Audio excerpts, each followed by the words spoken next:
روزہ رکھتے ہو رمضان شریف کا؟ میں بھی ان کی نقل میں پوچھ رہا ہوں، بولو بھائی رکھتے ہو تو بولو۔ غوث پاک کہتے ہیں پانی حلال، صبح صادق سے غروب آفتاب تک پانی چھوڑ دیا، تو یہ روزہ ہے، یہ نا روزہ۔ کھانا حلال، صبح صادق سے غروب آفتاب تک کھانا چھوڑ دیا، یہ نا روزہ۔ وظیفہ زوجیت حلال، صبح صادق سے غروب تک چھوڑ دیا، تین چیزوں کے چھوڑنے کا نام یہی ظاہری روزہ ہے۔ غوث پاک کہتے ہیں حلال پانی سے دن بھر بچتے ہو، جملہ غور کریں، اسی جملے پہ بات پوری ہوتی میرے مرشد کے جملے پہ، میرے اللہ کرے کسی کے دل میں بات اترے۔ فرماتے ہیں پانی حلال تھا، دن بھر پانی نہیں پیا، یہی روزہ۔ کھانا حلال تھا، دن بھر کھانا نہیں کھایا، یہی روزہ۔ وظیفہ زوجیت نہیں کیا، یہی روزہ۔ لیکن جب افطار کرنے بیٹھتے ہو تو خون سے افطار کرتے ہو، افطار خون سے کرتے ہو۔ اب لوگ حیران، غوث پاک پھر غوث پاک کہا ہم خون سے کیسے افطار کرتے؟ کہا وہ جو کھجور منہ میں ڈالتے وہ کھجور نہیں، اگر کسی کا قرضہ لے کر کے ڈبا دیا تو یہ اس کا خون ہے نا، کسی کا مال ناحق چھین کر کے نہیں دیا یہ اس کا خون ہے نا، یتیموں کا مال ہڑپ کر لیا، بہن کا حصہ غصب کر لیا، بھائی کا حصہ غصب کر لیا، دیتا نہیں تو وہ کھجور نہیں ہے، وہ لوگوں کا خون ہے، خون، وہ حرام مال لوگوں کا خون ہے، خون۔ تو کہا پانی حلال تھا وہ چھوڑ دیا، کھانا حلال تھا وہ چھوڑ دیا، وظیفہ زوجیت حلال تھا وہ چھوڑ دیا، اور خون تو حرام تھا اس سے افطار کر رہا ہے۔ یہ جو دسترخوان سجے ہیں یہ حرام سے نہیں سجے، اگر یہ حرام سے سجے ہیں تو لوگوں کے خون سے سجے ہیں۔ جو قوم لوگوں کے خون سے افطار کرتی ہو اس قوم کے روزے کا کیا حال ہوگا؟ تو حرام کھانے والا صرف حرام نہیں کھاتا، لوگوں کا خون چوستا ہے۔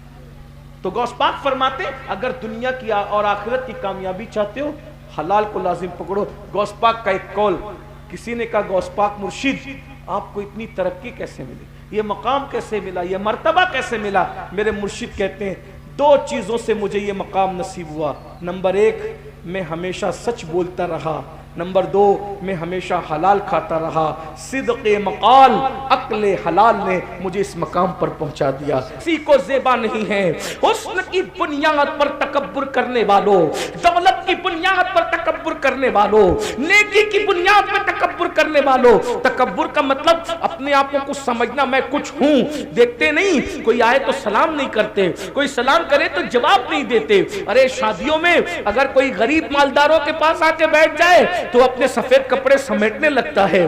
نادان ہو، اللہ اکبر، اپنے سفید کپڑوں پہ گھمنڈ کرنے والوں، یہ وجود مٹی کی غذا بننے والا ہے، اس وجود کو مٹی نے کھانا ہے۔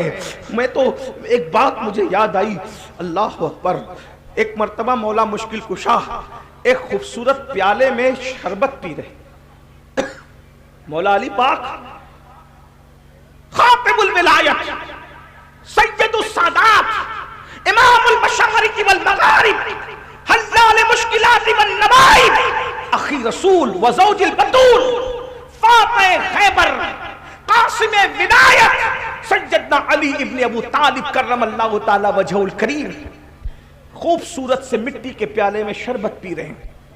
بزرگوں کی نظر دیکھو، بزرگوں کی فکر دیکھو، بزرگوں کے سوچنے کا انداز دیکھو۔ میری قوم کے جوانوں، ہمارے مرشد سرکار مولا مشکل کشا نے جب شربت کا پیالہ منہ کے قریب کیا، آنکھ میں ٹپ ٹپ آنسو آ گئے، اور اتنے آنسو آئے کہ آنسو کی وجہ سے داڑھی تر ہو گئی۔ لوگوں نے پوچھا مولا شربت پیتے وقت رونے کا کیا مطلب؟ مولا مشکل کشا نے فرمایا یہ مٹی کا خوبصورت پیالہ دیکھ کر کے رونا آ گیا، کتنے خوبصورت چہرے مٹی میں ملے ہیں، اور ان مٹی میں ملنے کے بعد اتنے خوبصورت چہروں کی مٹیاں ایک ساتھ ملی ہے، تب کہیں جا کر یہ خوبصورت پیالہ بنا ہے۔ بھائیو کس گھمنڈ میں ہو؟ اس دولت کے گھمنڈ میں کہ فرعون دولت کو اپنے ساتھ نہ لے جا سکا، نمرود دولت کو اپنے ساتھ نہ لے جا سکا، دولت کے نشے میں خدا کو بھول کر کے تکبر کر رہے ہو، غریبوں کو حقیر جانتے ہو۔ ارے زکات بھی دیتے ہو تو حقارت کے ساتھ دیتے ہو، چندے بھی دیتے ہو تو حقارت کے ساتھ دیتے ہو، ایسے اس سے تو تھا کہ نہ دیتے۔ کیا دین آپ کا محتاج ہے؟ کیا اللہ کے غریب بندے آپ کے محتاج ہیں؟ اللہ کے ایسے بھی بندے زمین پہ موجود ہیں کہ وہ بھیک بھی دیتے ہیں اور معذرت کر کے کہتے ہیں اگر تکلیف ہوئی ہو تو معاف کر دینا۔ چندہ دیتے ہیں عالم دین سے، کہتے ہیں حضرت روزے میں آپ کو مجھے زکوٰۃ میرے پاس لینے کے لیے، چندہ لینے کے لیے آپ آئے، تکلیف ہوئی ہو تو معاف کر دینا۔ کچھ بڑے حقارت سے دیتے۔ گھمنڈ مت کرو، اللہ کو گھمنڈ پسند نہیں ہے، تکبر پسند نہیں ہے، اللہ کو مت بھولو۔